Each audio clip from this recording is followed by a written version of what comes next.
Pagkatapos ng 100 taon, lahat tayo ay nakalibing na. Amen? Nakalibing na rin, sigurado, ang ating mga minamahal, ang ating mga kamag-anak, ang ating mga kaibigan, ang ating mga kakilala. At pagkatapos ng 100 taon, iba na rin ang mga tao na nakatira sa ating mga bahay, sa ating mga tahanan na kung saan pinaghirapan nating pagawa at patayo.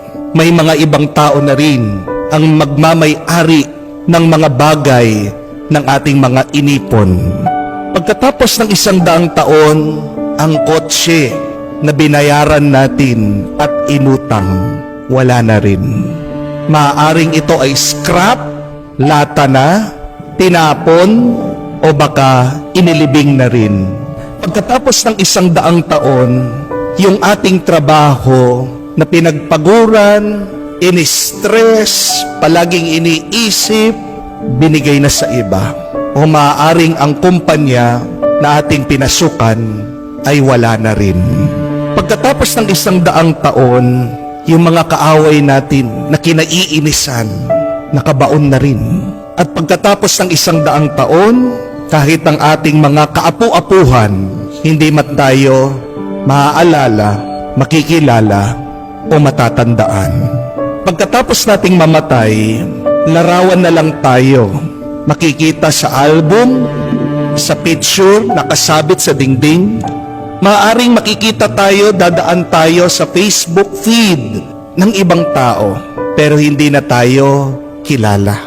Pagkatapos ng 1 dekada, mawawala na rin ang ating mga larawan, ang ating mga alaala.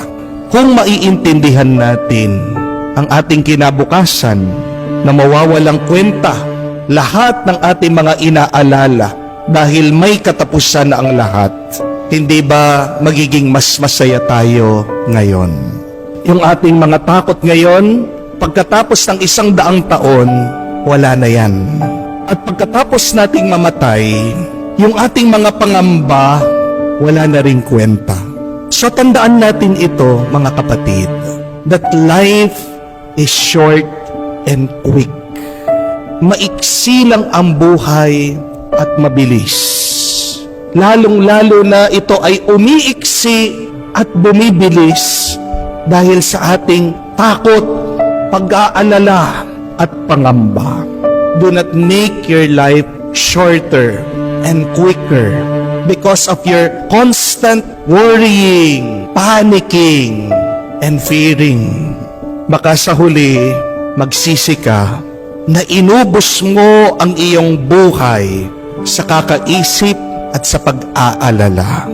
Jesus is challenging us to live life to the fullest, to make most of our life here on earth. May katotohanan ang kasabihan that if it does not matter in 5 years, then don't spend 5 minutes on it. Kung walang halaga yan, walang kwenta, pagkatapos ng 5 taon, huwag mo sanang bibigyan ng 5 minuto sa kakaisip mo. Kaya din po si Jesus, palagi niyang utos sa atin, huwag kayong matakot, huwag kayong mangamba. Kasi ang ating mga problema ay mawawala din sa kinabukasan. We should not worry. Why? Because as Jesus explained, we have a loving God, the Father in heaven, who loves us deeply. And since we have a God who takes care of us, who provides for our needs every day, why should we spend 1 second worrying? Sabi nga ni Jesus, kahit na ang mga hayop na lumilipad, mura lang na binibili, ay hindi pinapabayaan mamatay ng Diyos. Tayo pa nga mga tao na ginawa sa muka at wangis niya. Tayo pa kaya mga tao na tinatawag niya mga anak. Tayo pa nga